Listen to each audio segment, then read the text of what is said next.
You're muted. We can't hear you.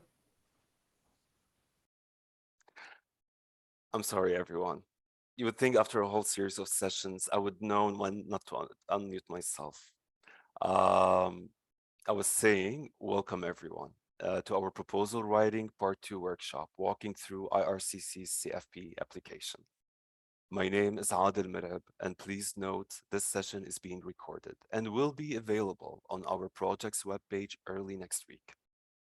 The presentation today is available for download on the project webpage.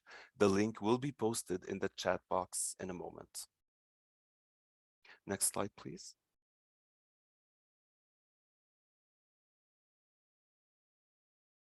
First, we would like to mention a few housekeeping, engagement, and self-care points for this session.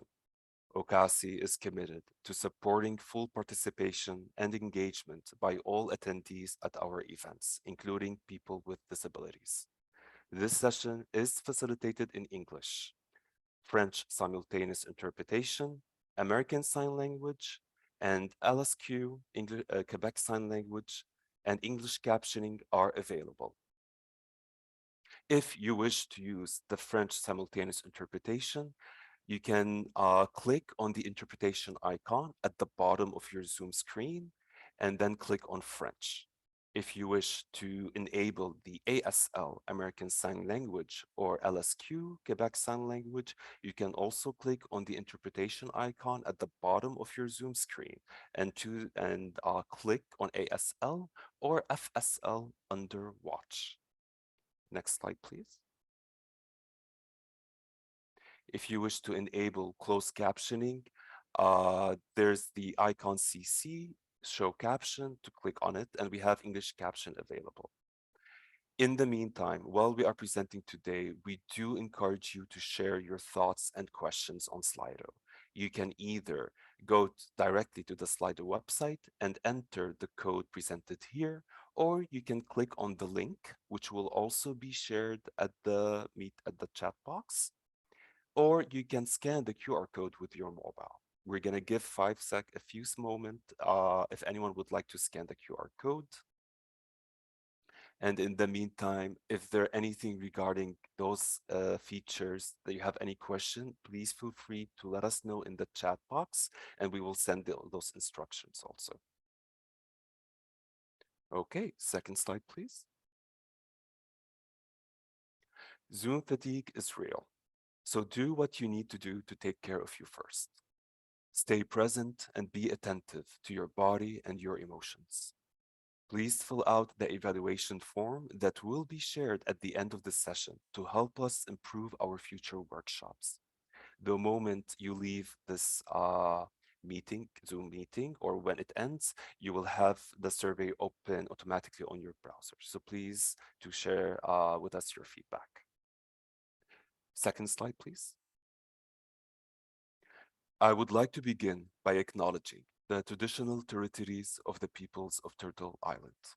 The secret land on which we are gathered today has been a site of human activity for 15,000 years.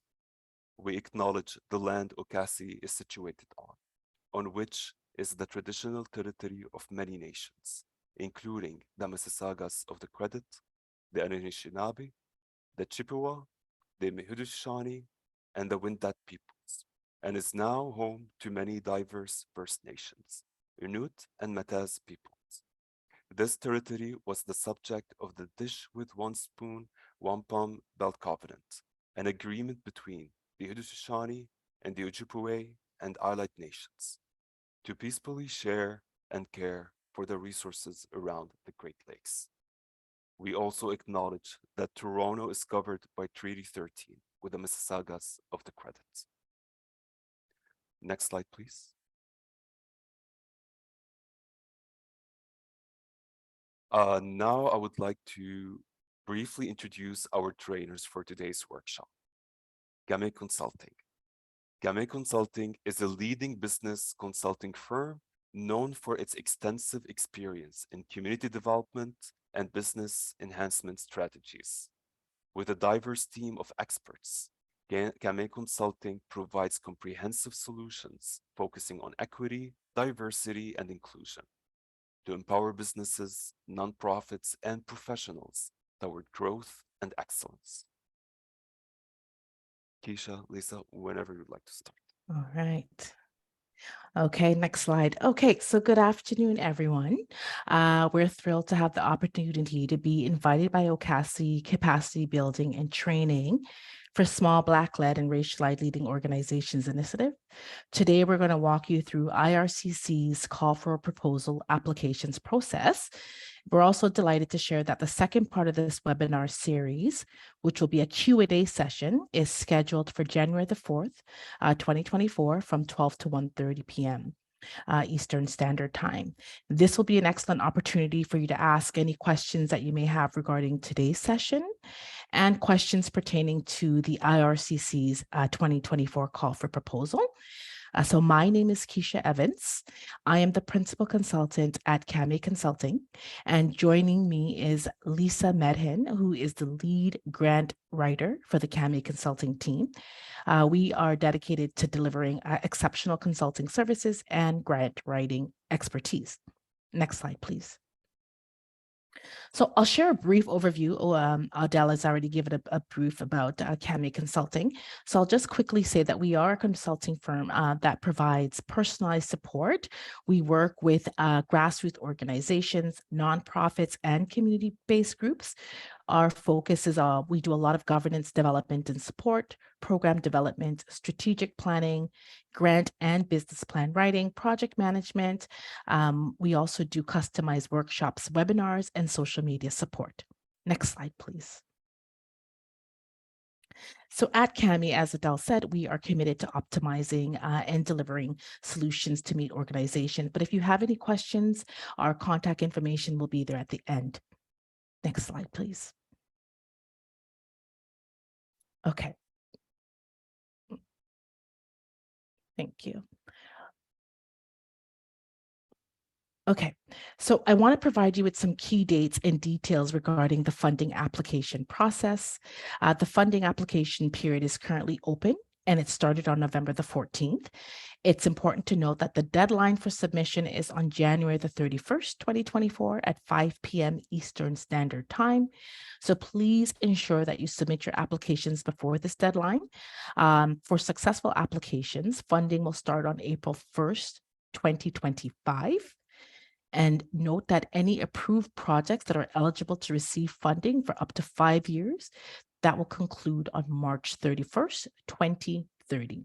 So keep these dates in mind as you navigate through the application process. Next slide, please. So we will start with an introduction to the 2024 IRCCFP. So next slide. So I'm going to talk a little bit about that for a minute there. So I'm excited because I want to share that the Government of Canada is reinforcing its dedication to working closely with various stakeholders.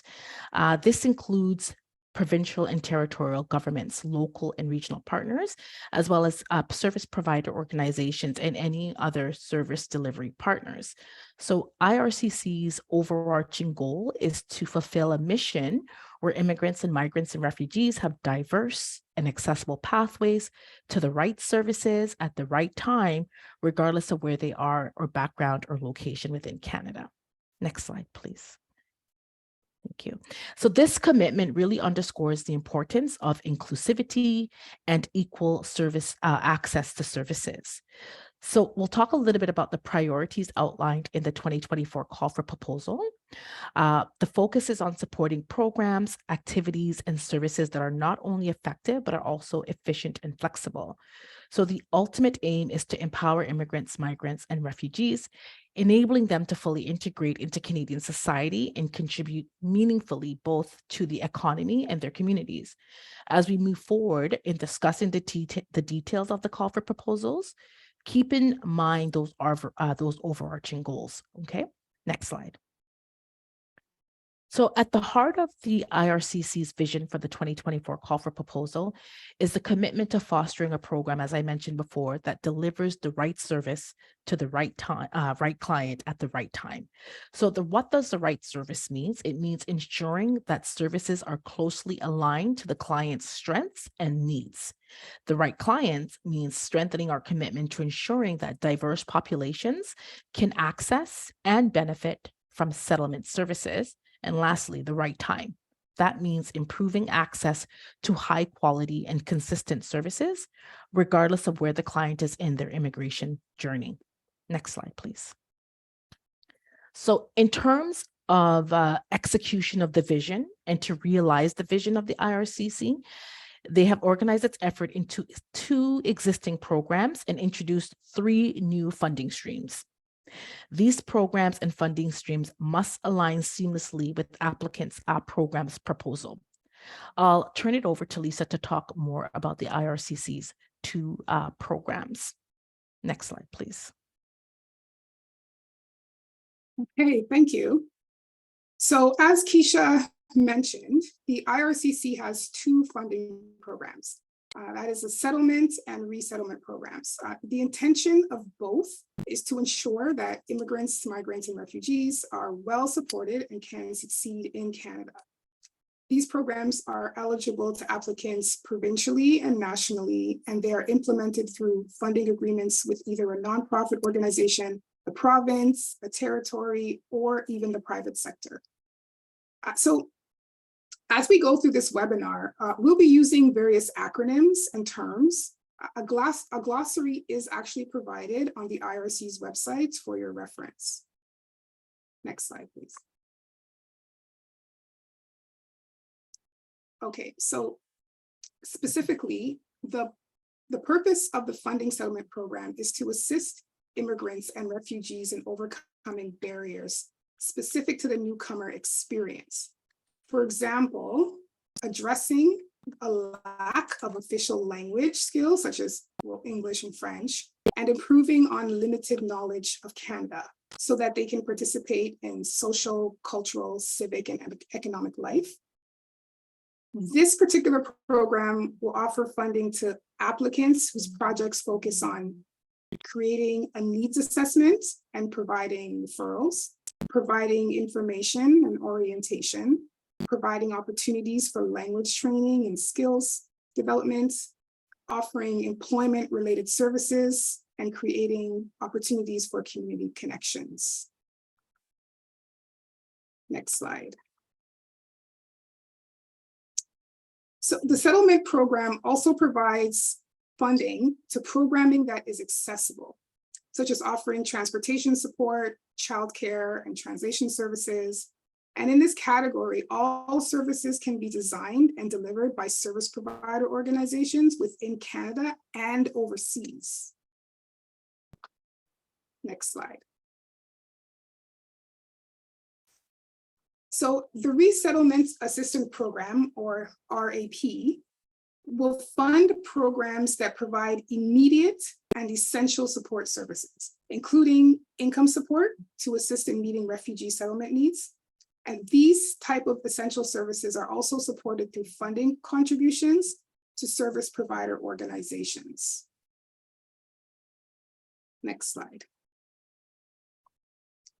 So essentially, RAP services include reception or welcoming services, assistance with accommodations and housing, links to essential federal and provincial programs, such as income assistance programs, and life skills training. So that includes orientation on finances and other day-to-day matters, such as navigating Canadian systems and institutions.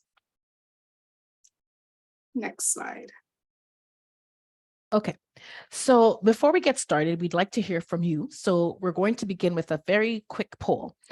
If we could just pull up the first poll. So in your experience, what do you believe are the most significant challenges immigrant, migrant, refugee face when integrating into Canadian society? And you can select your top two choices. So is it language barriers, employment opportunities, cultural adaptation? Is it access to education? Is it social inclusion? And if it's none of those in terms of your experience, please write it in your chat if you have another choice.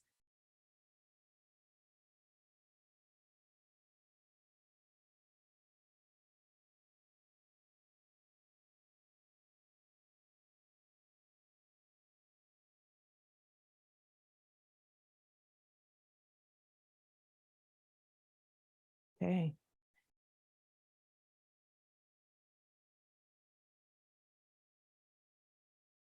Still going, so. Okay, so the top choices are employment opportunities and language barriers so far. I also see a lot of people saying in the chat, housing, or income running out, housing comes up a lot. Okay, so that's this is a good information for us to know as well.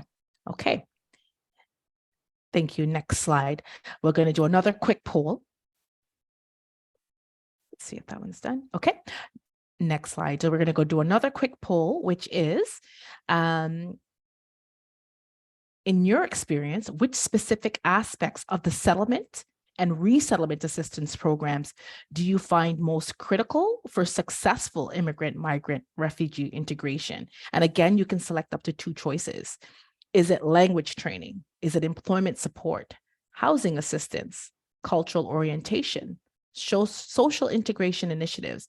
Again, if you have another choice, please definitely write it in the chat. We'd love to hear from you. Mhm.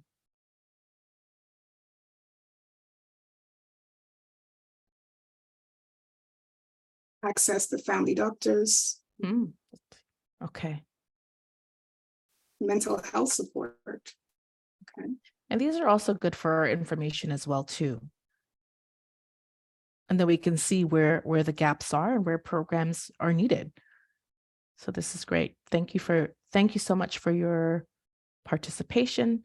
So far, it looks like it is employment support again, housing assistance has come up, language training has come up as well.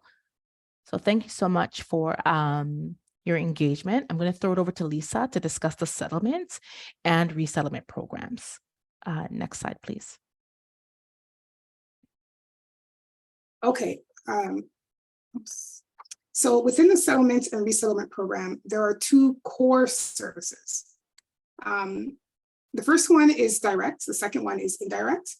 I'll speak to the direct services first. And so we realize that many applicants will likely be applying for the direct core program services. So this webinar is typically designed with that assumption in mind.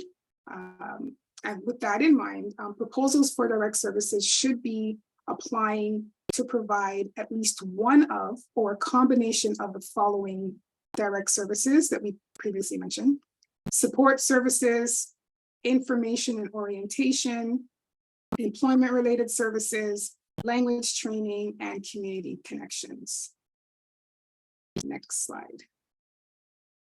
So here is an illustration that outlines the core programming areas, which expands on the two program funding areas and the three programming streams, of which we will get into more detail later in the presentation.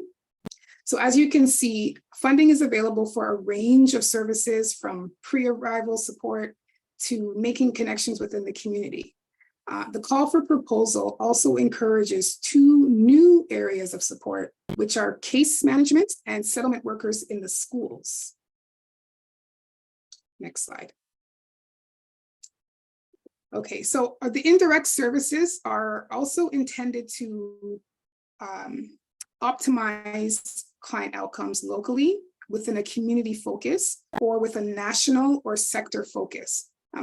These indirect services projects with a national or sector focus can be applied on a national or regional scale and benefit the settlement sector, such as education system or housing, in part or as a whole. Next slide. Sorry, next slide. Okay. As mentioned, the 3 IRCC funding streams for the 2024 call for proposal are the Francophone Integration Pathway, the Equity Stream, and the Service Delivery Improvement, or SDI. I'll be speaking to each of them individually. So next slide.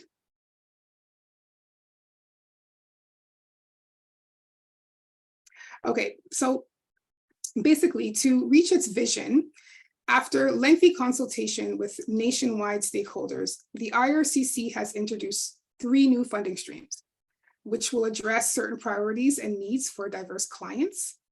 The first is the Francophone Integration Pathway, or FIP. This particular stream will fund settlement services that are delivered exclusively in French within the direct and indirect service areas of either the settlement or the resettlement assistance program. Next slide.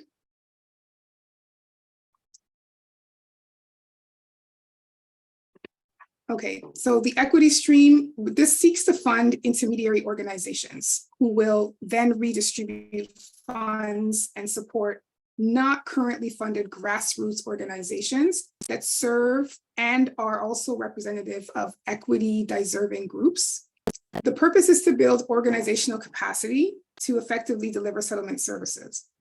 And then the third area is the Service Delivery Improvement Stream. This will offer funding for 5-year, larger scale pilot projects that will test promising practices or concepts that were previously identified by former SDI expressions of interest. And I'm going to actually break down each stream just a little bit more. So next slide. We'll start with the Francophone Integration Pathway. Okay, so the FIP settlement, like I said, must be delivered in French. It can be delivered in all of the direct and indirect based services of the settlement program and the RAP. This includes Francophone services in the SDI and the equity streams also.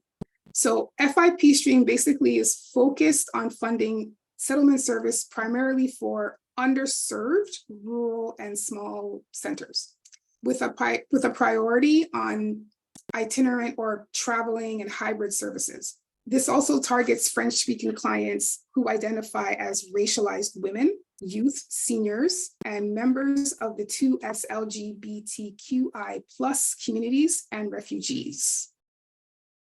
Next slide. So FIP also is looking for projects that aim to provide an integrated, centralized approach to service delivery in French, and services that target and support French-speaking refugees, immigrants, and migrants as they integrate into the Canadian labor market or even establish entrepreneurship. Next slide. Okay. As it relates to eligible activities and expected outcomes for FIP direct services, the IRC will fund programs that provide a few areas, including the needs and asset assessment and referral services, also known as the NAARS, which is to increase understanding of clients' general and language needs and the available assets, to facilitate settlement and language training pathways and outcome assessments, and also to provide information and orientation, which will increase the client's knowledge of what life is like in Canada. Next slide. They're also looking for employment-related services that helps clients improve their labor market readiness. So whether it's building community connections or social networks, and offer other service supports that in general will improve capacity to provide a coordinated and effective settlement support to newcomers, especially newcomers in equity deserving groups. Next slide. So with regard to FIP and indirect services, the eligible activities and the expected outcomes, These include services that provide capacity building on a provincial and regional scale. This means building on a sector capacity when it comes to improving community engagement or partnerships, or establishing more evidence or more data, and an innovation within the sector itself. Next slide. Okay. This further seeks to fund indirect services with a national or sectoral scope, as I mentioned, basically to help with overall improved sector coordination and engagement that will build on capacity of the sector itself. Next slide. All right, so I'll get more into explaining the equity stream. Next slide. Okay, in alignment with the IRCC's dedication to anti-racism, gender equality, gender-based analysis plus, and the truth and reconciliation, IRCC aims to bolster the settlement sector. The focus is on enhancing the capacity of grassroots community organizations that are currently not funded, specifically those serving and led by equity deserving populations. This funding initiative is basically will empower intermediaries to distribute funds to grassroots organizations, again, currently without funding, and with an aim to enhance their capacity so that they can also deliver effective settlement and integration of diverse newcomers. Next slide. Applicants for the equity stream, beyond meeting the core and equity, diversity and inclusion criteria, must demonstrate their ability to contribute to the IRC's commitments. What this means is that they need to show how their initiative contributes to the IRCC addressing substantive gender equality, racism, how they integrate truth and reconciliation in their settlement programming, and how they tackle inequities that are faced by diverse populations, for example, women, youth, seniors, and members of the 2S LGBTQI+ community. And the intermediaries must demonstrate their ability to distribute funding directly to successful applicants, addressing capacity gaps and barriers that could hinder access to the IRCC settlement program funding. Next slide. Okay, in terms of the funding details, the equity stream supports, like I said, successful applicants, but for up to 5 years, and grants up to $5 million per organization annually. However, projects must not be longer than 60 months or 5 years, and they must end by March 2030, as Keisha mentioned earlier. Also, just note that the IRC has indicated that they will only fund approximately 4 to 6 intermediaries in this call for proposal. Next slide. Subsequently, eligible applications or applicants for funding for settlement services are nonprofit organizations, including NGOs, nonprofit organizations, community groups, umbrella organizations, regulatory bodies, apprenticeship authorities, educational institutions such as school boards, districts, and divisions. Next slide. And eligible intermediary organizations, this is important information to know that they must be legal entities in Canada and not-for-profit organizations. They must be an established settlement sector organization that has previously received IRCC funding. And they must have existing networks with organizations that serve and are led by equity-deserving populations. Okay, next slide. Intermediaries also must be in operation for a minimum of 5 years and have audited financial statements for the previous 2 years. They must have proven and effective financial management experience with at least 5 years when it comes to delivering initiatives that include a variety of partners, or they must have experience acting as an intermediary, which includes distributing funding. Next slide. And again, eligible grassroots organizations can be supported by an intermediary, which will be those who are not currently funded by IRCC, who represent equity-deserving persons at multiple levels. This could be even at their executive and board of director levels, and who have a mandate to serve equity-deserving persons, which also, like I said, includes migrant women, youth, 2SLGBTQI+, racialized newcomers, seniors, and persons with disabilities. Next slide. Hello, Lisa. Thank you. Just there's a bit of a pause happening in your connection from time to time. If you can just speak a bit slower, just to make sure that we can hear well. Thank you. Certainly. Thanks for letting me know. Okay, if it happens again, just chime in, let me know, please. Okay. All right. What slide are we on? Okay, so to recap, intermediary applications must demonstrate their commitment to the IRCC's initiatives and the ability, capacity, and the expertise to support other grassroots organizations who are also applying for funding. Next slide. Okay, so expected outcomes. Overall, the equity stream has one immediate IRCC outcome, and this is related to improvements within the settlement sector's capacity to provide a coordinated and effective settlement support to newcomers, including the equity deserving groups. That is the key focus. Next slide.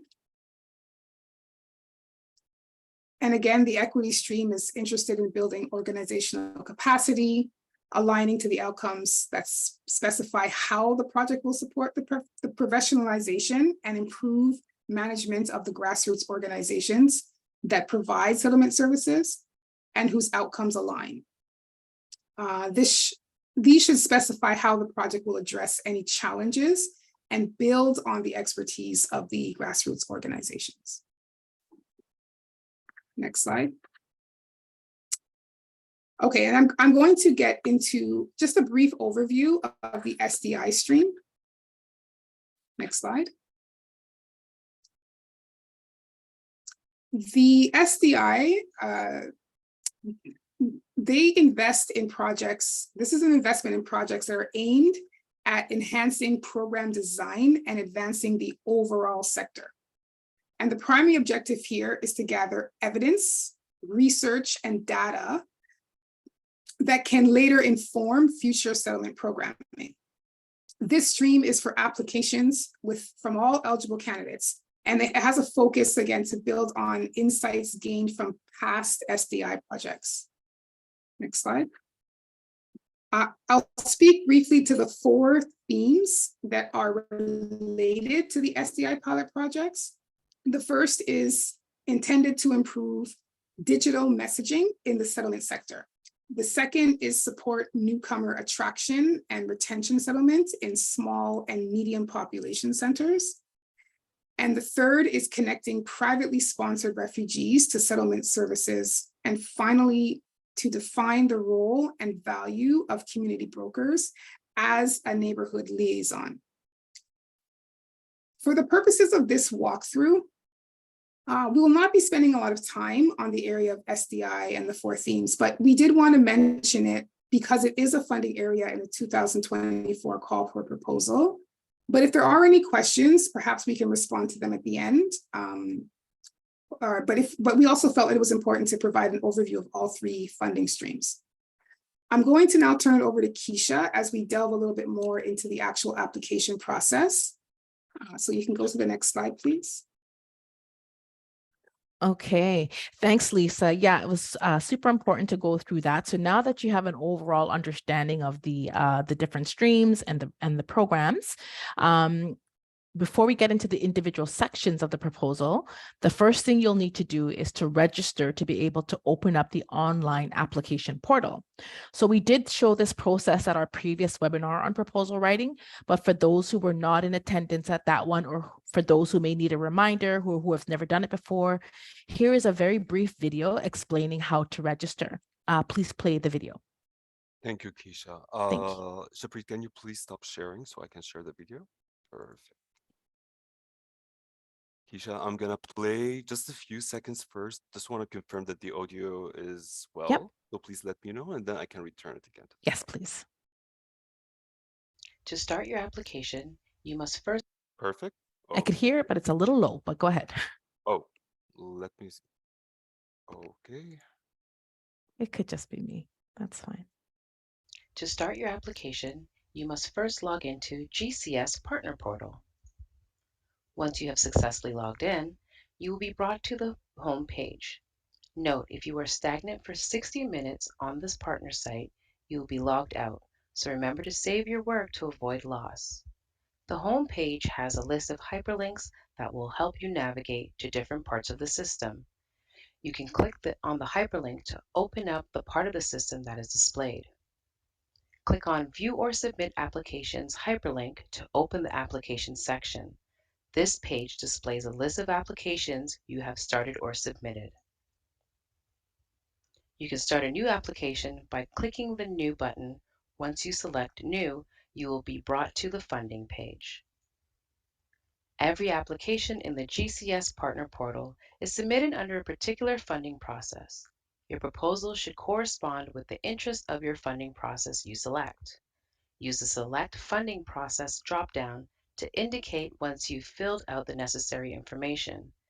Click the Start Your Application button to start your application. The status page displays on an outline of the application information that must be completed before you can submit.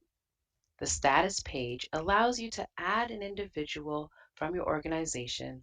Also, you can use the page to receive updates of your application. Click the Get Started button to start your application. Here's an example of an almost completed status page.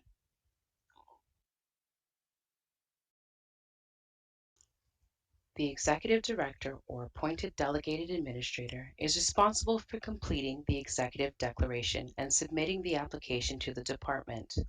When preparing to submit the application, review any documents and information that you could have included in the application and verify that your application is truthful, complete, and correct.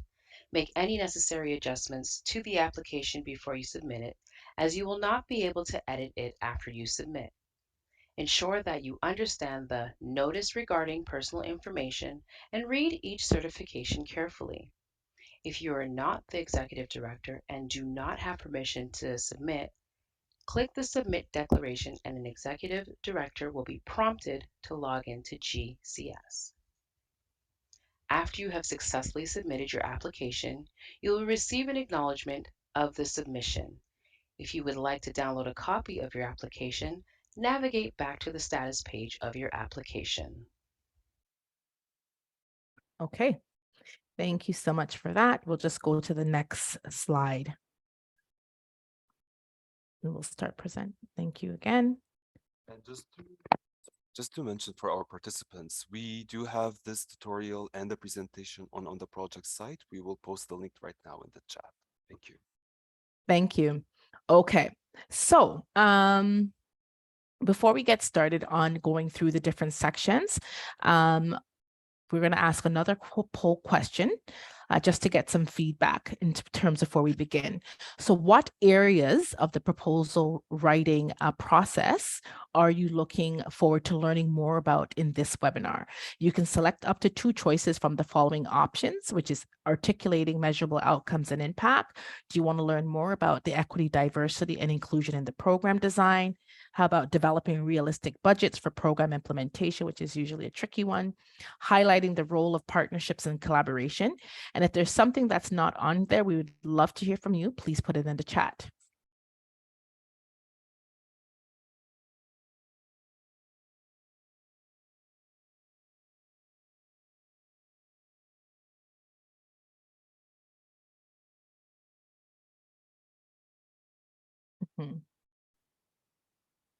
So far, we have articulating measurable outcomes and impact, as well as developing realistic budgets for program implementation, then equity, diversity. Okay. All right. Well, thank you so much for your engagement. This just really gives us a good understanding of what areas we may need to focus on a little bit more. So we much appreciate that. Okay, so next slide, please. So now we will walk you through the various sections of the IRCC call for proposal. Next slide, please. Okay. First is the summary section. So this is the area where this is a concise overview that captures the essence of your proposed project. It provides a snapshot of key elements to give evaluators and stakeholders a quick understanding of what is your initiative. This summary section comprises of several subsections that I will go through each of them individually. Okay, next slide, please. So as you prepare your application for funding, the first element is the project title. So let's explore the importance of crafting a clear and concise project title. So imagine it as the key that unlocks recognition and understanding. So in no more than 255 characters or under 50 words, your title should capture the essence of your project. This is how IRCC identifies your organization if your application is approved. I want to point out that since French is a language whose grammar, syntax, word size, etc., make sentences and text longer than in English, the IRCC allows for applications submitted in French to have 25% more characters and words than we will indicate throughout this presentation. So when we're giving the number, we're giving it in English, but please note that French, there's 25% more. So for the purpose of this webinar, we've come up with a fictitious organization. And this is to help you with an understanding of how to craft your proposal. So some of the examples that we're giving, it's fictitious, we've made it up, okay? So our organization is called the New Haven Settlement Services, and that provides various direct services to immigrant, migrants, and refugees. So that is what our organization does. So let's take a look at our example as our title. The New Haven Settlement Services Community Connections and Conversation Circles for Multicultural Adults and Seniors. So this title communicates that what the project's focus is, our demographic, and what we intend to do. So keep in mind of your title when you're thinking about crafting one up. Next slide, please. Okay, so now we'll move on to the project description section of the proposal. This is your opportunity to provide a brief but clear and concise summary of your project. So remember, you're aiming for a well-rounded overview. So here's what you should include. So the types of service. Outline the specific services your project will deliver. Be precise and highlight the key offerings that the organization is doing. Who's the targeted clients? Clearly define who the demographic or group that will benefit from these services. Who is your project designed to help?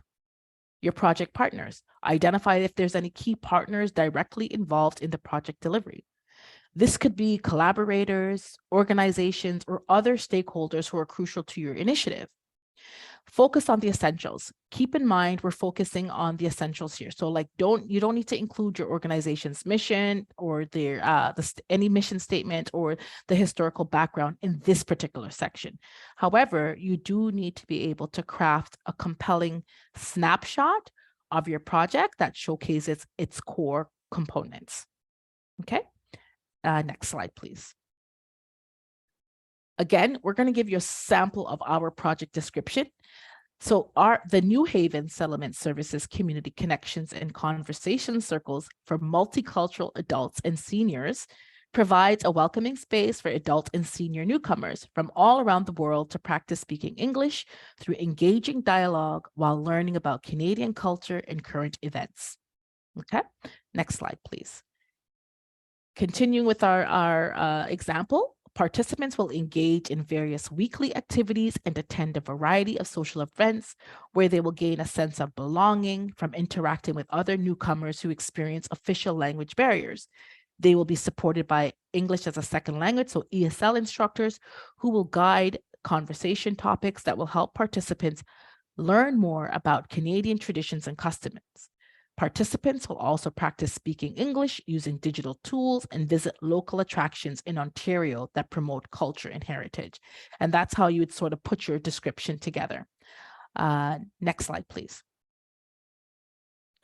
Finally, we will be partnering with the Sunnyvale Public Library and the Happy Town Community Center, who will provide in-kind services regarding using of their community space, online resources, and targeted outreach.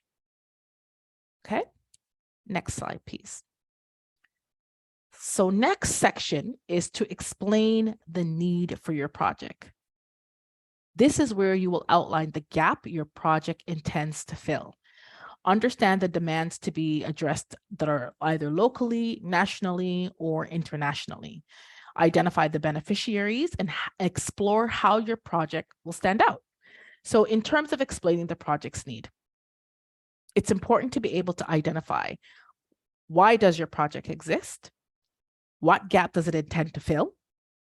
This section provides a clear and concise overview of the necessity that your project is going to address, okay? So now let's explore the demands of your project. So consider whether it's local, national, or even international context. Who is in need of what your project offers?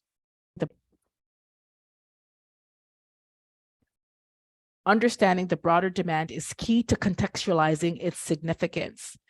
So then you want to also identify beneficiaries. So identify who will benefit from the project and how. This is where we define the impact on individuals, communities, or specific groups. Understanding the beneficiaries helps articulate the real-world impact of your initiative. And then what's unique about your project? Consider the landscape or existing projects. Does your project offer something unique? How does it stand out from other current initiatives? This is a chance for you to highlight what is distinctive features that sets your project apart from other projects. Then, if you can, ensure that there's some evidence-based information. So whether it's supporting your statements with evidence, that's really crucial. So whether it's like using statistical data or needs assessment analysis or some testimony from partners, this section should be grounded in really some credible information. Evidence adds a lot of weight to your proposal and it enhances its credibility. So as you work on this particular section, remember that clarity and evidence are your allies. With what I've just explained, feel free to ask questions within the chat and that we can get back to that as well. Thank you. Next slide, please. Thank you, Keisha. Just please, if you can speak on a slower pace. Okay. Thank you. Thank you very much. Thank you. I will. Okay. Here is an example of what the project need could look like. Okay. A New Haven Settlement Service project, we're addressing the critical gap in language and culture integration support for adult and senior newcomers. With rising immigration, there is a local and broader demand for such services, which our unique program blending English conversation practice with cultural education. Okay. Beneficiaries will gain language skills, cultural understanding, and social connections, enhancing their integration into Canadian society. So what we've done in this particular example is that we've identified the gap that has emerged in language and cultural integration support for adult and senior newcomers. We highlighted the benefits. So we talked about who stands to benefit, which are the adults and senior newcomers. We've also identified what participants will gain which is language skills and a deep understanding of Canadian culture. And we've also highlighted valuable social connections. This is what's going to help them integrate into Canadian society. Next slide, please. So continuing with this example, so our approach stands out because we're offering guided cultural experiences and social events alongside language learning and a feature often which is absent in a lot of similar initiatives. So we also have evidence of the need is supported because we're using the local immigration statistics. We're doing a community needs assessment. We're also adding partner testimonials. We're also highlighting the project's significance. And then we also mentioned the potential impact. So here we're added our approach and explaining what sets us apart. We say that New Haven Settlement Services stands out by offering guided cultural experiences and social events alongside language learning. Sometimes organizations forget to include their approach. Doing great work, but what is your approach to that great work? Lastly, we ask, what data can you use to back up the importance, or why are we addressing this need? In our example, we've highlighted that we are using statistics and data to identify that there's a need, and that we are partnering with organizations that can also provide the data. So again, make sure that the information is clear and use the word count. You must keep this subsection in this area. It has to be under 2,000 characters. Next slide, please. Okay. Now we will discuss the objectives. This is where you get to identify the overarching goals, envision impacts and changes to society, and outline who will benefit and how. Remember, in this section, you're aiming for being very specific and clarity using SMART goals. We had discussed SMART goals within our last webinar. We broke down the importance of why you need to use SMART goals. So you want to be able to explain that the objective is super important. These objectives serves as a guiding light. So it pinpoints the overall goal or the purpose of the project. Think of them as action-oriented statements using present tense, and then also use a lot of action verbs if you can. Next slide, please. Okay, so now describe what you hope to achieve with your project beyond immediate outcomes. So envision the impact and the change it will bring to society.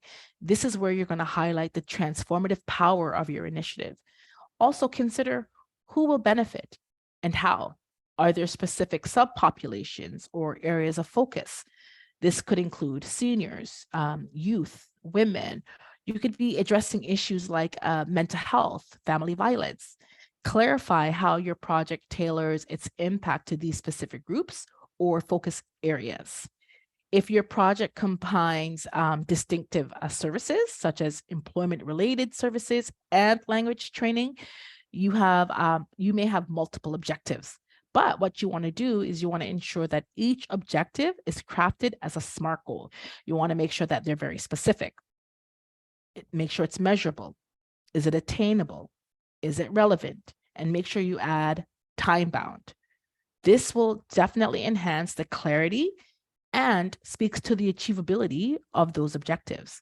So as you work on this section, remember that you make sure you try to be as specific as possible. And a tip that I'm going to give you is ensure that your project's objectives are sharp, impactful, and aligned with the SMART criteria. Next slide. Okay, so I'm going to give you an example again. This is of our fictitious organization, and this is our objective. So to provide a dynamic, supportive environment where at least 100 multicultural adults and seniors will enhance their English language skills by 30% within the first year, as measured by standardized ESL assessments. What we're going to do is we're going to deliver cultural knowledge and understanding through weekly activities, ensuring that the participants can engage in conversations about Canadian customs and current events. Then we're giving a figure, 90% reporting increased cultural awareness after 6 months. That's the time-bound piece. So this part of the example comes from a proposal that's aiming to create a dynamic, supportive environment for multicultural adults and seniors. In this example, we're looking at the long-term impacts. So we add that by achieving these objectives, the project not only enhances immediate language and cultural knowledge, but it also contributes to the long-term societal impact of creating a more inclusive, cohesive community. But as we go through this example, it has all of the SMART goals in there, okay? So we wanted to make sure we highlighted that for you. Next slide, please. So just to finish up on that, so to support the mental well-being of participant, again, we're adding the 40% increase in reported feelings of belonging. So now we're showing the impact and how we want to do that.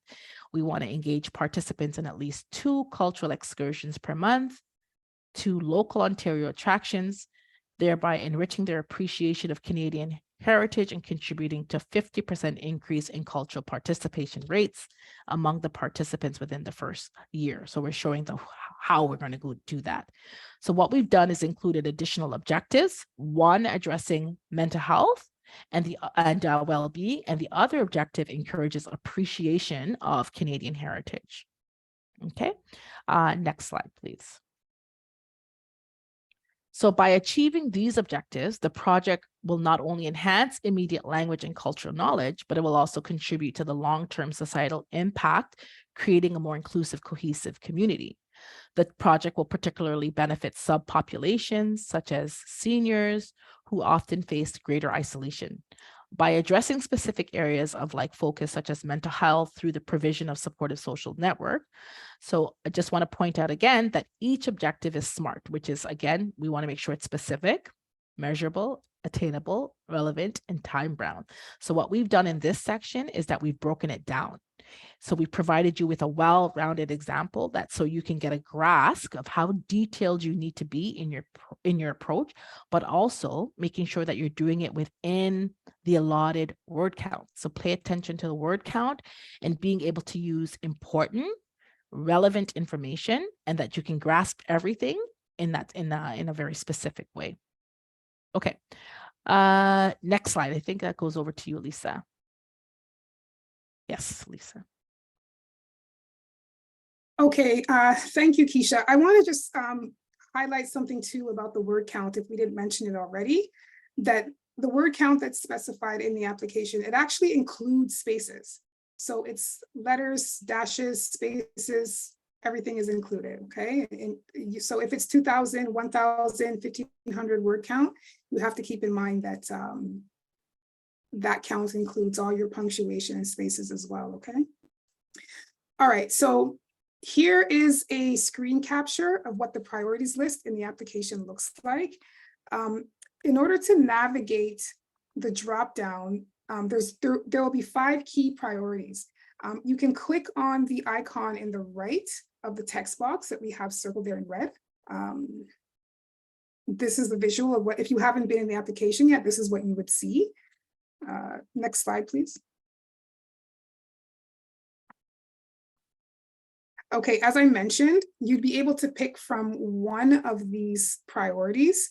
You can also pick, there's one or more, you can do more than one if you like, but the list includes services in rural, remote communities and small and medium centers, mental health and well-being, sexual and gender-based violence, enhancing community partnerships and collaborations, strengthening the Francophone integration pathway. And you'll also need to describe how your project will meet the selected priorities or priorities. And you will need to select the priorities that specifically are addressed by your proposal. Next slide. Okay. So in this outreach subsection, you will need to outline the engagement strategy that you will use to gain participation, interest, and support from your target demographic. These will be indicated later on in section 2 activities. We'll get to that. But here you will explain how you will engage your target client. So who is your target audience and how do you intend to reach them? Clearly define who they are.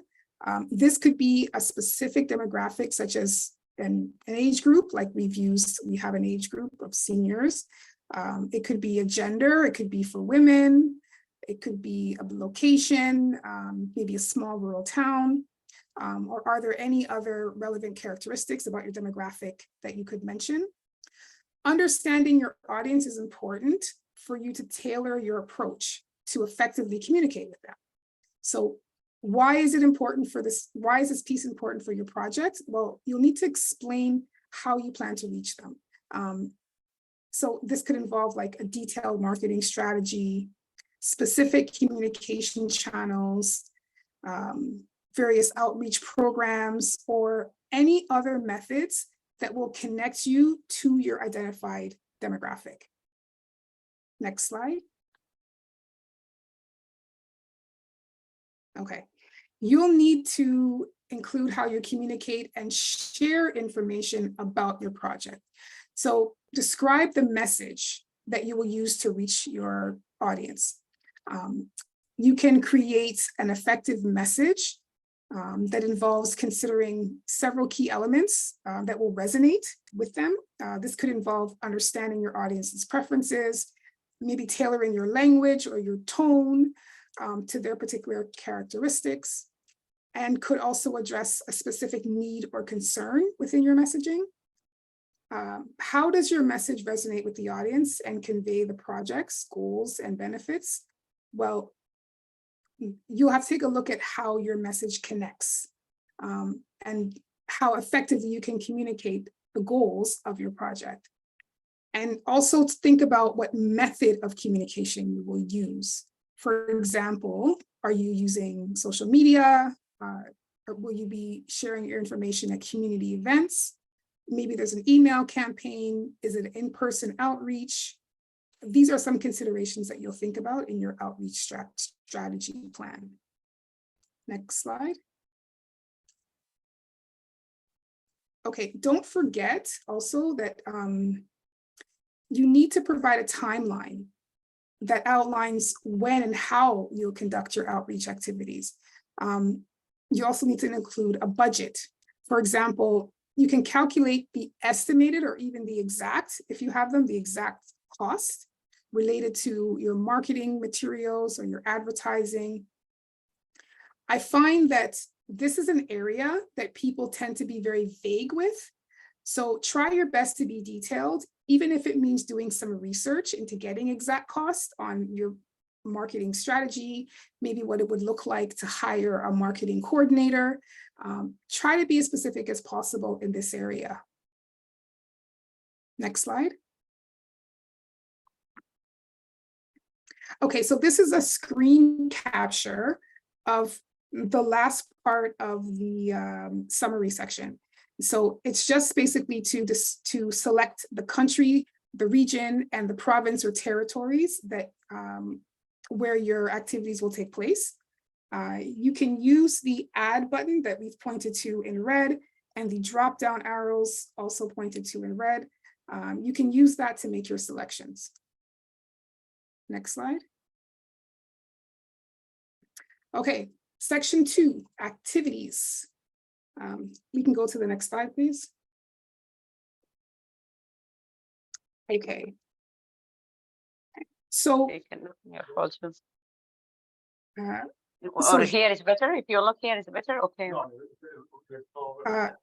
Oh, sorry, everyone. Please, if you can keep yourself mute. Thank you.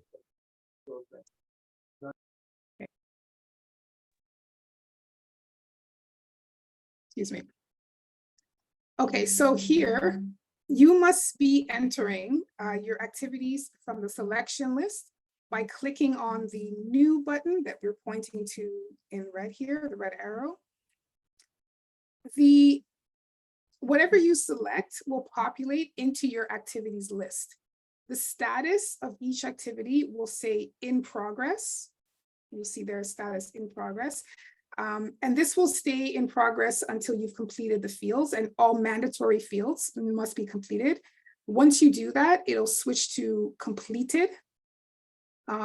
Of course, you must also save every time you make a selection. Don't forget to save, but you can also delete as necessary. Next slide. Okay. It's important to note here that you'll want to complete section 2, your activity section, before you move on to section 3, which is your outcomes. This is because whatever you select in section 2 activities list will determine the outcomes that you see appear or populate in section 3. Here you can see that you can navigate the selection list by using the up and down arrows circled here in red.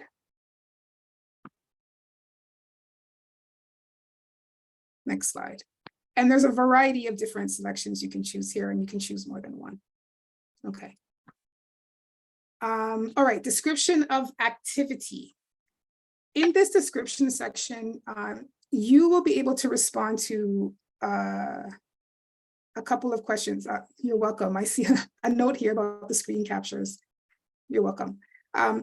Okay, so in the description section, you will respond to the following questions. The first one is, what is the activity? So identify and describe the specific activity that is part of the project. Okay. Why is the activity needed within the project?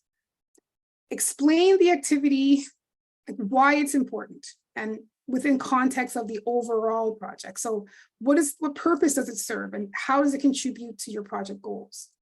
How will the activity itself benefit your long-term goals? When will your activity take place? Specify when the activity is scheduled to take place within your project timeline. How often will it take place? You can indicate if it's going to occur monthly or quarterly, weekly, or whatever timeline is appropriate. How will your activity be implemented? So describe the approach and the methods that will be used to carry out the activity. This could mean, this could include logistical details, like whatever resources you have, whatever collaborations or partners you have. You're going to talk a little bit about how your targeted clients will directly benefit from this activity. Kind of going back to your project description a little bit. Outline how the clients or beneficiaries will gain, or what they'll gain, what will be some positive outcomes or the impacts that you expect. How will you engage your target clients? So we've already talked a little bit about this. You want to give some more detail on your target clients and how you're actively going to engage them, get their attention, what your communication methods are, participation mechanisms, and any other involvement strategies. What mitigation strategies will be considered to ensure the success of the activity? This is important because you also want to make sure that your activity is feasible, it's attainable, taking into consideration all kinds of internal and possibly external factors that can interfere with your intended goals. So you want to address potential challenges, any associated risks, how you can achieve your goals despite potential obstacles. This is where you do your research to figure out what those potential long-term risks are. You may have prior experiences. You may want to consult with somebody to learn about potential risks, but this is also an important area to determine feasibility. Okay, and by addressing these questions, you can provide a comprehensive overview of a specific activity within the project, which will cover the purpose, the timeline, the implementation, the benefits, your engagements, and of course, the risk management. Okay, next slide. Okay, we have an example here based on our organization. And this was basically, will describe an activity. English conversation circles, workshops, and multicultural adult senior newcomers. Our workshop, starting in the first quarter and scheduled for the first 2 Saturdays of each month, aim to equip adult and senior newcomers with English communication skills and digital literacy to bridge the digital divide and reduce isolation. Qualified ESL instructors will lead sessions that combine instruction with practical application, enhancing participants' confidence in conversational English and digital tasks like online transactions and service access. Next slide. Continuing, the initiative will promote independence, community integration, and connectivity, particularly benefiting senior citizens by improving their technological self-sufficiency for tasks such as email, social media, online banking, and healthcare access. Engagement efforts include collaborations with local centers, clubs, healthcare providers, and the distribution of marketing materials, complemented by a dedicated hotline for support and registration, ensuring the program's accessibility and community relevance. This section, it's very important, but you only have 1,500 characters, so try to be really concise here. Next slide. Okay, so here's another screen capture of the last section, the last parts of section 2. You will need to indicate your mode of delivery, which will be customized for each activity. So you may have some activities with a mode of delivery that is different from another one. However, in this screen, you're only able to select from the list of mode of deliveries that appears for each activity that you select. So along with indicating your audience, your target demographic, and any other demographic information, this is where that will be entered. Also, if you have an in-person service delivery, like our example does have an in-person service delivery, we would have to enter the location as well in this, this area of the application. Next slide. Okay, section 3. This is the outcome section. Let's go to the next slide, please. Okay, so here, just basically, this section is just really showing you how you will talk about the delivery of your outcomes. There's 3 main things for you to consider: your inputs, your activities, and your outputs. Okay, I'm not going to read this what's on the screen. You'll have access to this slide later, but these are the 3 components that you'll need to consider. Basically, we're talking about how activities are delivered. We're talking about design, and we're talking about how you're actually going to measure your services, measure your outcomes, and potentially any partners that you may have. Next slide.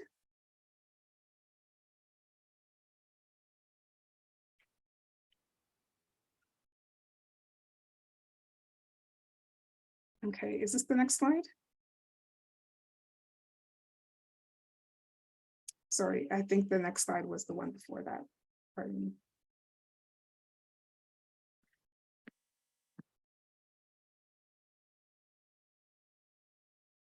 Okay, we can actually go. We can actually go to the next slide. Thank you. Okay, the outcomes list. The outcomes list will appear based on the activities that you selected in section 2, as I mentioned previously. However, note that here you will not be able to add or delete your outcomes.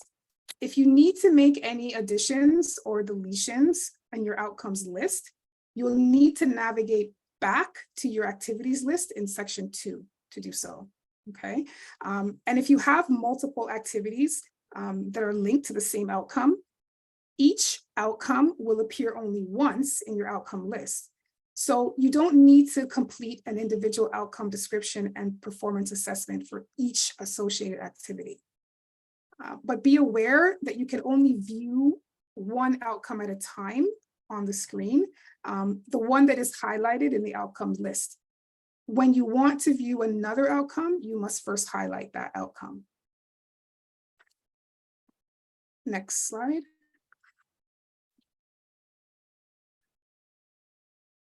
Okay.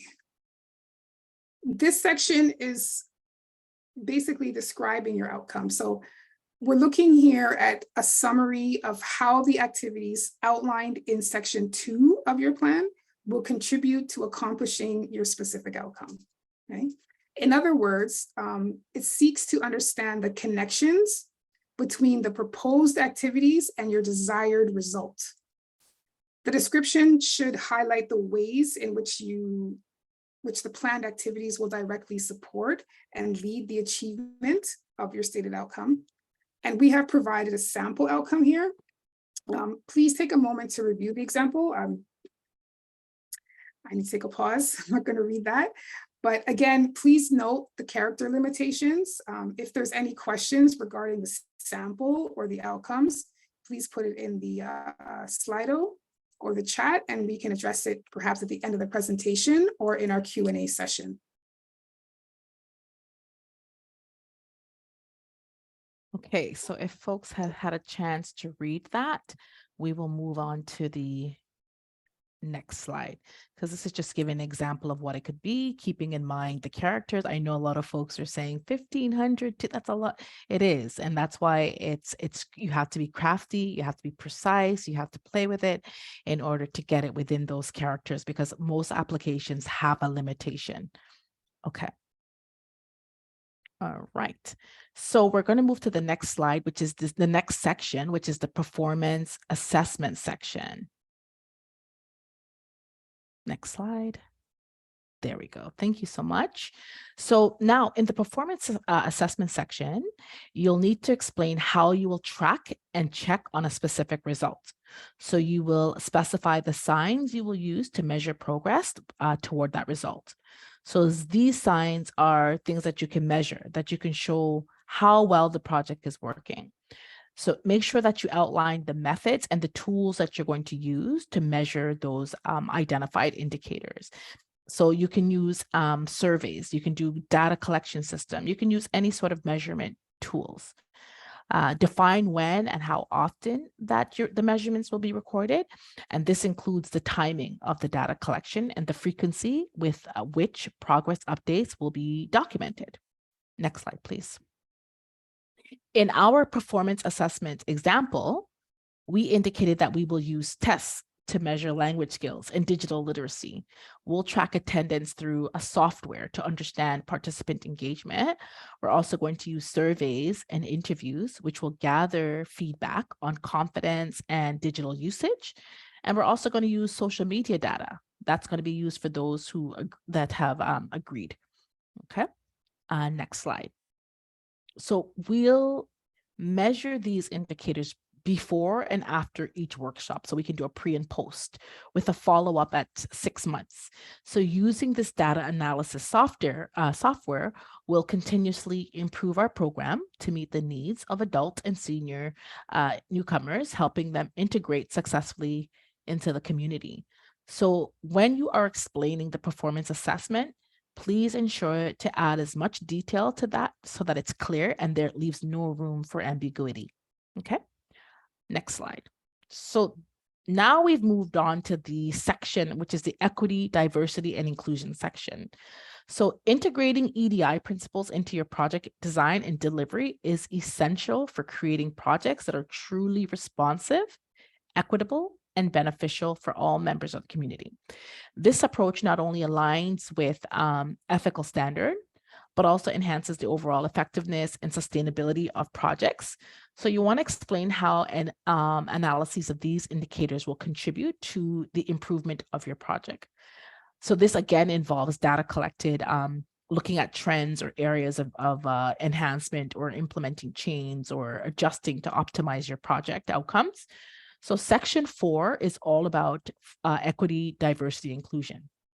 So in this part, we're going to explore how your project embraces it and promotes it. So equity diversity is usually we say EDI. It's a cornerstone for impactful projects. This section is your opportunity to showcase how your initiative goes beyond meeting the needs of a diverse population. It's about creating an environment where everyone feels seen, heard, and valued. So to start, consider how does your project address equity? How are resources and opportunities distributed to ensure fairness? This could involve tailoring your services to meet specific needs within diverse groups or addressing historical disparities.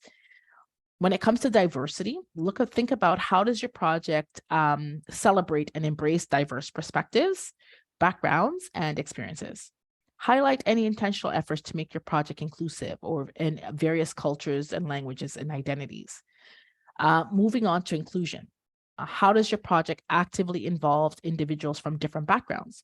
This could involve inclusive decision-making processes, accessibility considerations, or creating spaces where everyone feels a sense of belonging.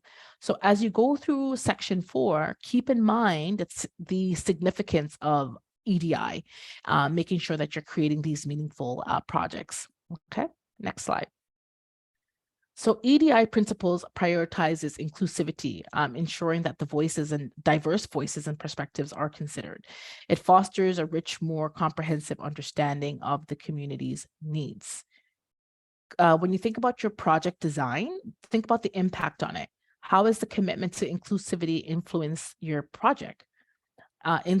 When you think about inclusive project design, ensure that the solutions are culturally sensitive and culturally responsive to the varied experiences of the target audience. When we think about the equity, as I said, equity seeks to address systemic disparities. It acknowledges that different groups may require different levels of support to achieve similar outcomes.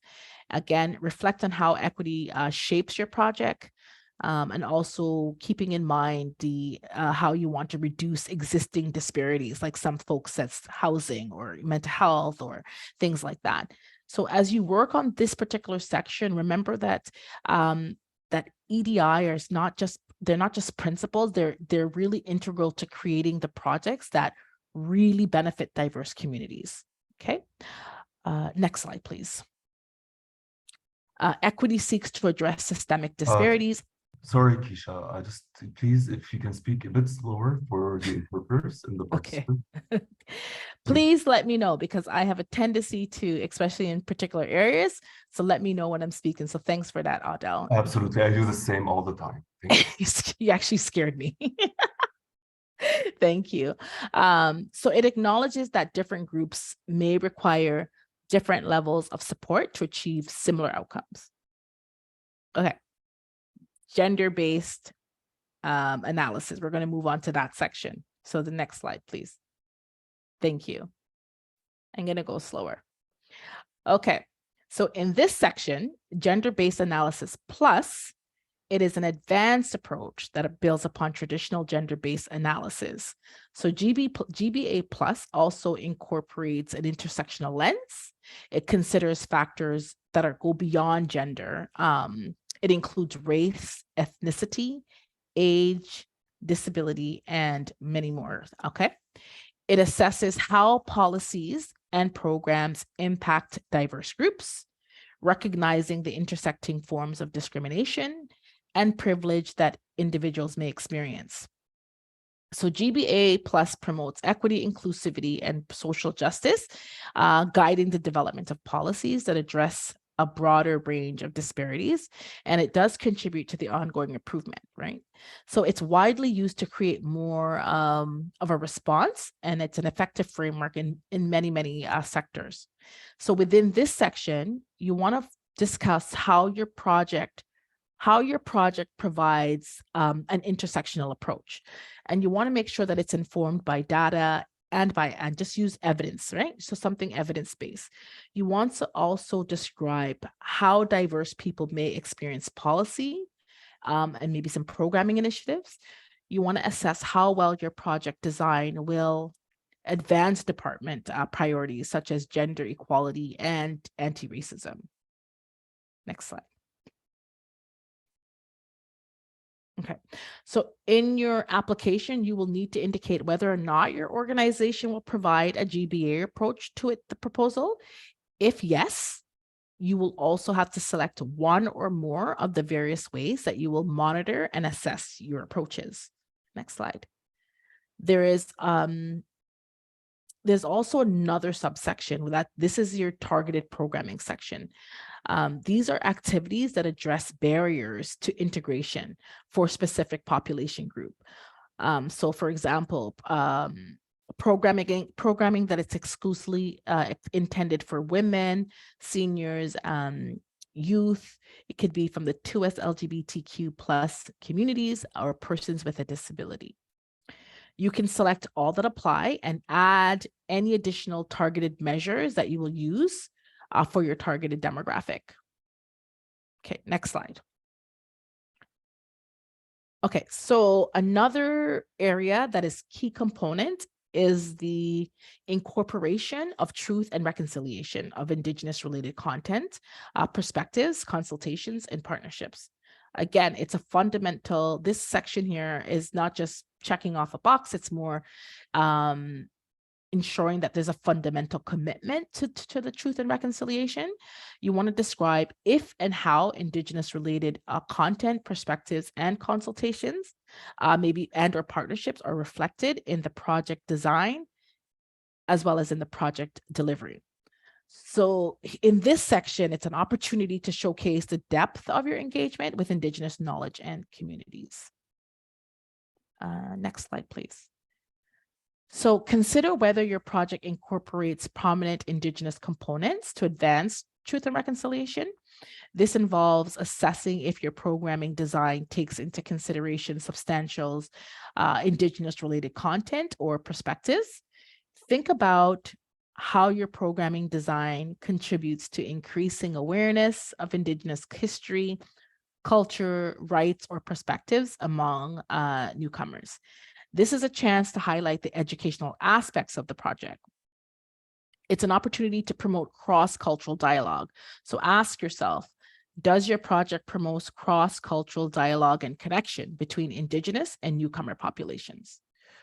Next slide, please. If yes, then you need to describe the measures that's going to be used to include Indigenous related content, and then share details about any partnerships or any consultations or engagements that the organizations held or will hold in Indigenous peoples or organizations to include Indigenous perspectives. So as you work on these aspects, remember that it's about genuine engagement, respect, and really contributing to the truth and reconciliation. I will turn it over to Lisa. So next slide, please.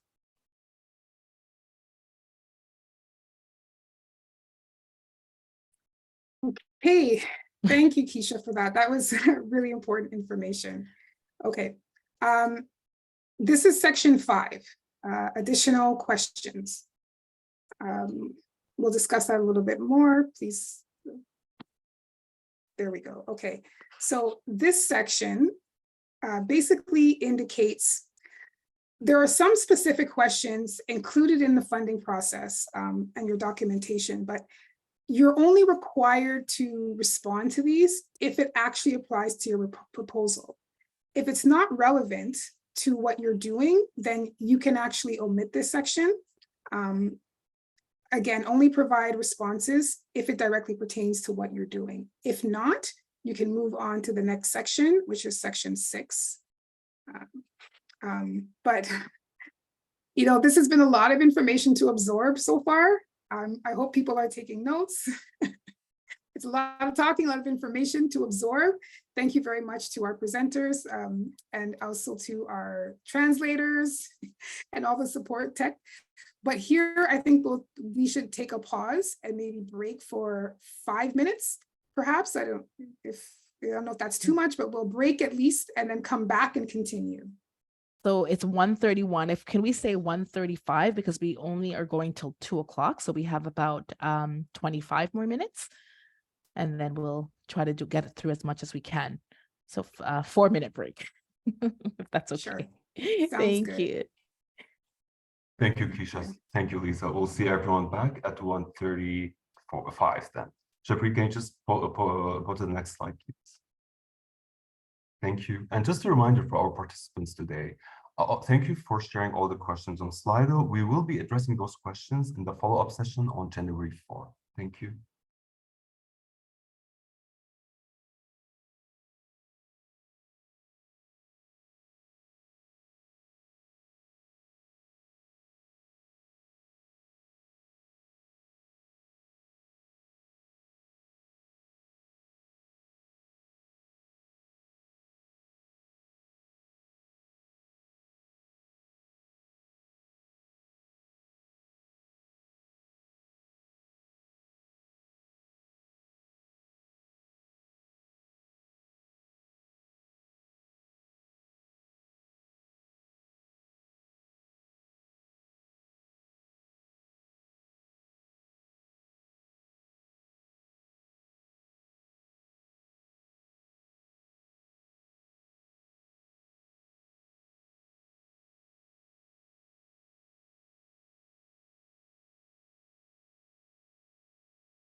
Okay, welcome back, everyone. It is 1:35.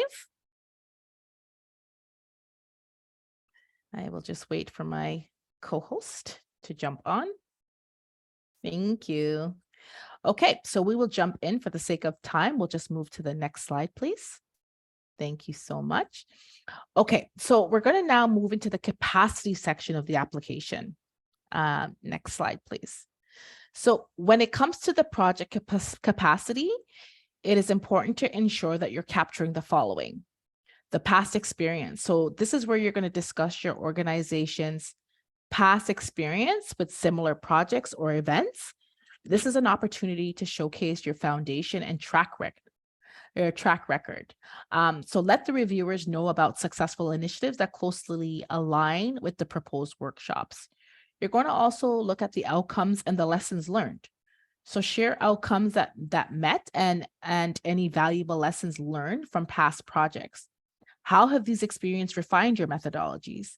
Emphasize adaptive participant-focused strategies that have evolved based on insights from your previous projects. When it comes to resources and infrastructures, provide an outline of the project-related resources and infrastructures already in place. This could include experienced instructors, accessible venues, any modern digital tools. Detail how these elements contribute to the effective delivery of your programs, and also knowledge of legal, logistical, and cultural environment. So discuss your organization's knowledge of the relevant legal, logistical, and cultural environments. Are there special local or regional requirements that you're well versed in? This knowledge is crucial to ensuring your programs are not only accessible, but also compliant and also culturally sensitive. Next slide, please. So consider our example. So our organization has a strong foundation in delivering language and digital literacy programs. We've achieved marked improvements in participants' language skills and digital engagement. Lessons from past experiences have refined our methodologies and emphasizing adaptive participant-focused strategies. Okay, next slide, please. Good. So as you articulate your organization's capacity, remember to showcase how your background positions you to manage and execute the proposed project. Next slide, please. Is this community? Yep, thank you. So this is the community capacity section. This involves describing how your project aligns with existing community plans. So what we're going to do is we're going to explore this through an example, which I think will give you a good perspective. Next slide, please. So I'll break down our example so that you have a better understanding. So our project aligns seamlessly with existing community plans, including local immigration partnerships, which aim to foster integration and build multicultural understanding. The New Haven Settlement Services Initiative is designed to complement these efforts by providing practical language, practice, and cultural exchange. Our partnerships with the Sunnyvale Public Library and the Happy Town Community Center further reinforce this alignment. The library's commitment to educational enrichment and the community centers focus on inclusive programming resonate with the objectives of broader community plans. So that is the example. So let's break it down. So we're talking about community capacity alignment. So we stated that to illustrate our project, that we're talking about who it aligns with, who we're partnering with, which is the local immigration partnerships. We're talking about what the partnerships is going to do. We're saying that they're dedicated to fostering integration and the objectives, okay? We've also showed how we're complementing community efforts. We said our initiative is intentionally designed to complement these community efforts by providing practical language practice and facilitating cultural exchange. Again, we've talked about our collaborative partnerships, which is the Sunnyvale Public Library and Happy Town Community Center, right? So we're trying to reinforce what we're trying to do. And then we do the reinforcements through collaborations. We talked about the commitment of the library. We're talking about the commitment of Happy Town Community Center. And then we talk about how these collaborations are not just additive, they're an integral part of our strategic vision of the community development. Okay, if you need more on that, we can just put some questions in the chat. Next slide, please. So this is the community capacity example. When we're continuing with we're saying by leveraging local resources and aligning with established frameworks, we enhance our capacity to deliver a comprehensive and impactful program. Then we talked about this in turn supports the successful integration of newcomers into Canadian society. So as we work on describing community capacity, remember that our project is not operating in isolation, but we're talking about how it's intertwined with and contributing to the broader goals of community development. So that's the sort of the example when you're talking about what is the capacity of the community. So in this section, again, it's going to be tricky because it has to use 1,000 characters. For reference, with our example, we used 987 characters. Next slide, please. This section is a little different. This is the community support section. So this is where they want you to describe your access to any community supports related to the project.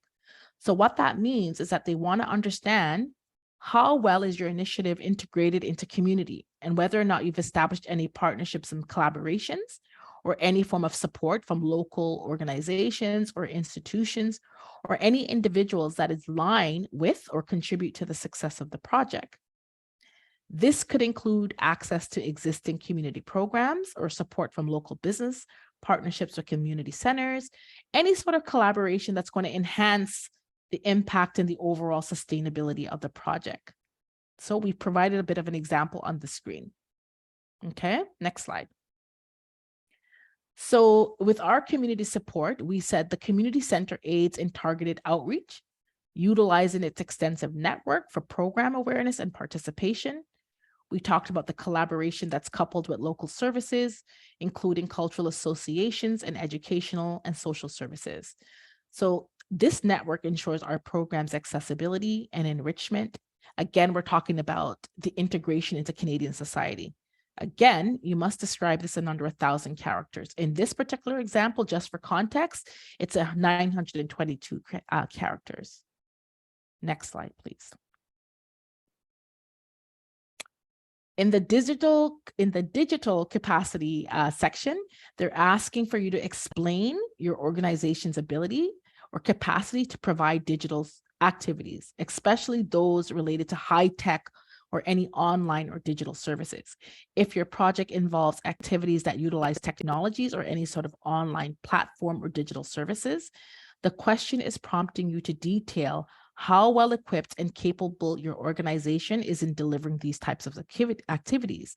This includes information about your technological infrastructure, your staff expertise in managing digital services. Are there any relevant experience or resources that demonstrate your capacity to successfully implement and maintain high-tech online or digital components within your proposed project?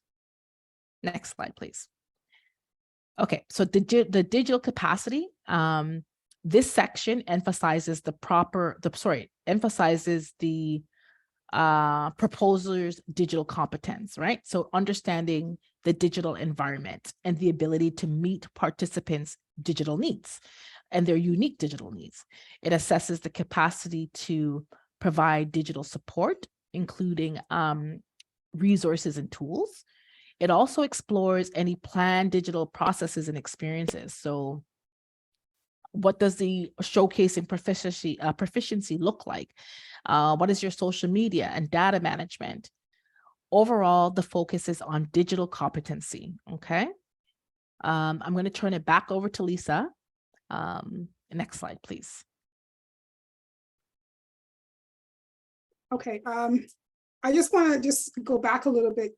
You can see on this slide, but I just want to mention that the digital capacity, if you have selected an outcome or an outreach that has anything to do with digital components or activities, this section here, your digital capacity, you must really try to highlight that. Use this area to talk about your skills, your proficiencies in this area to complement what you've talked about in your activities and your outcomes and your outreach, okay? So partnerships, in the capacity section, the last part is about partnerships. Here you will speak to the partnerships that you have, and partnerships can be constructed in a few different kind of ways. For example, perhaps you have a newly formed organization or a community group or a collective. They have a great idea for a proposal, but they don't have the resources or the capacity to fully execute it. This group can form an agreement with another organization, form a partnership with a more established nonprofit organization who will agree to be the lead applicant. The group can rely on its ideas and their community understanding, their social connections, for example, to build out the program, while the nonprofit organization, the more established one, can lead the application and relying on its merits as a recognized eligible applicant who will then submit the proposal. Okay, next slide. So in terms of partnership section, any organization who's submitting a joint application with another entity, please know that they cannot then simultaneously submit a separate application. okay? Formal agreements are also recommended to provide clarity and to prove commitment, but you can also mention potential partnerships. But if it's a potential partnership where a formal agreement has not been arranged, please do mention that in your descriptions. If it is arranged already, please provide a letter of support. Also know that the IRCC not only acknowledges, but encourages cross-sectoral partnerships. They recognize the diverse strengths that different sectors can bring to any collaborative project. So partnerships are dynamic. They're really a dynamic force in presenting your proposal and developing your projects. So allow time for your organizations to prepare and get their support ready, their letters ready, and pool their resources together. Next slide, please. If you do have partners that will help you leverage what you're doing, you will need to enter their name, their contact information, and the address in this section of the application. Next slide. All right, evaluation. This is where you will need to discuss and outline your proposal, whether your proposal is a direct service or an indirect service. Next slide. All right, your evaluation plan for direct services. This needs to describe your immediate outcomes that will contribute to any intermediate outcome. In this section, you'll need to reflect on the relevance of the IRCC's intermediate outcomes, which we discussed a little bit earlier, as it relates to your project, and whenever you're proposing your evaluation strategy. You need to include a brief evaluation plan summary, which explains your outcomes, your indicators, your methodologies, and your capacity to organize your activities in a way that will allow you to assess your project results and track success. Next slide. For example, you'll need to specify how you will measure client behavioral changes and how you plan to collaborate with perhaps an evaluation expert or maybe a research organization, and how you can leverage that your internal knowledge to reach an effective intermediate outcome assessment. Next slide. It's also important for you to describe your methodology. Like I said, if you're using surveys or interviews, evaluation forms, maybe there's a product or a software you're using, and how your plan is aligned to the performance assessment information you would have mentioned when you spoke about your outcomes. Your plan should really demonstrate your ability to organize and maintain your activities, how you monitor your specific performance indicators, and of course, how you evaluate your project's results. Next slide.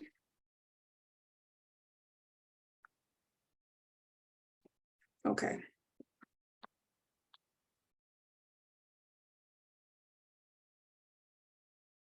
Okay, so we do have an example.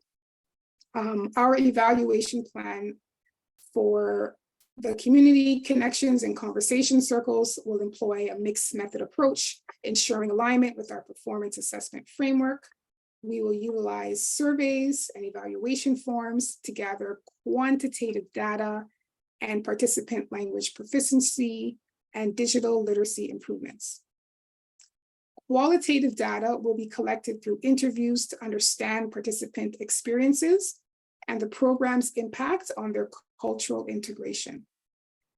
So in this plan, we've demonstrated our ability to organize and maintain our activities, monitor specific program indicators, and to evaluate our project's results. Next slide. The surveys will be used to at the start and conclusion of the programs. Evaluation forms will be used. We'll have semi-structured interviews we've discussed all of these measures. Next slide. Okay, and we're also talking about how we'll analyze our data. So we're using digital tools in our performance assessments, which will allow for real-time adjustments and also post-program evaluations. Basically, we're outlining, how we'll use computer tools and how we're going to look at information and collect it throughout the program. Next slide. Okay, and in an evaluation plan for indirect services, this will include information about relevant IRCC's intermediate outcomes, where the long-term outcome measurements are considered.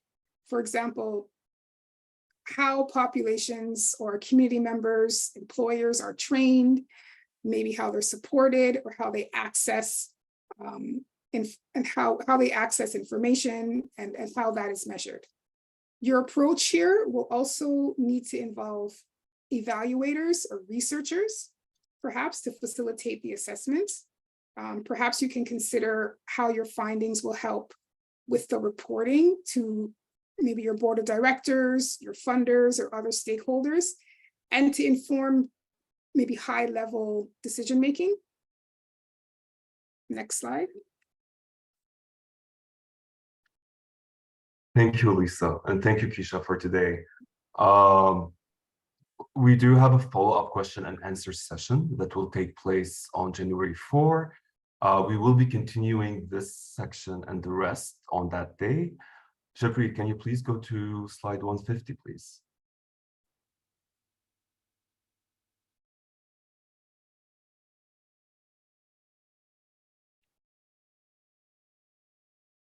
Perfect. Thank you, Jabrit. Just to mention a few things, because we are ending this session at 2. 1, please, if you haven't yet registered to the IRCC facilitated information sessions, they're still ongoing. This is a list of the sessions that are going to take place soon in January. And in the presentation itself, which you can download on the site, you can click on the link and it will take you directly to the registration with the whole dates of all the sessions that will happen. Next slide, please. Okay, Keisha, Lisa, if you have any final words for today. Thank you so much for having us. I'm looking forward to being back again on January the 4th. If you'd like to connect with the CAMI consulting team, our contact information is there. Our social media is there. So just to say thank you all for joining us this afternoon. I know that it's a lot of information. We do have some important information that's coming up to finish off. So looking forward to that on January the 4th.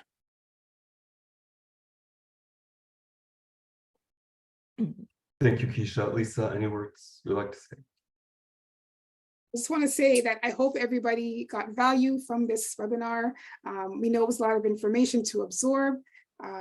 Unfortunately, we didn't get to the budget here, but as Adele and Keisha mentioned, we'll be back on January 4th with the rest, as well as the Q&A. So reminder to send your questions into the Slido. They'll be gathered and we'll be able to prepare and respond to them at our next session. So thank you everybody for attending. We appreciate your attentiveness and your interest. Thank you, Lisa. Thank you, Keisha. Can we go please on to the next slide? Okay, just to echo what's already been mentioned. Our follow-up question and answer session will be January 4. Sorry, there's a typo on the slide, 2024, from 12 to 1:30. It's also a Thursday. Until then, you can share your thoughts and questions on the same Slido link. It will remain open until January 6th, I believe. Or you can reach out to me directly and share your questions. We will be collecting all those questions. And during the January 4, we will continue where we left off at budget. And then we will be addressing all those questions. Also, next slide, please. The presentation, just to echo again, it is already available on the project sites. And I'll be sending an email after this workshop with the link to the project site in case you don't have it. as well as we are aiming at tomorrow or early next week to provide you with the recording of this session. We will have the English and the French and the ASL and the LSQ available for you. And thank you for you attending this workshop today. A huge thank to our speakers, Keisha and Lisa from Kame Consulting, for the well-needed training that you have provided. And thank you for the OCASI staff who were here and supported throughout the session with the technical support. And of course, a big thank you to our interpreters, our simultaneous French interpreters, our LSQ and ASL, and our caption writer. I don't know how you do it, but thank you for the amazing job. And finally, 3 more minutes.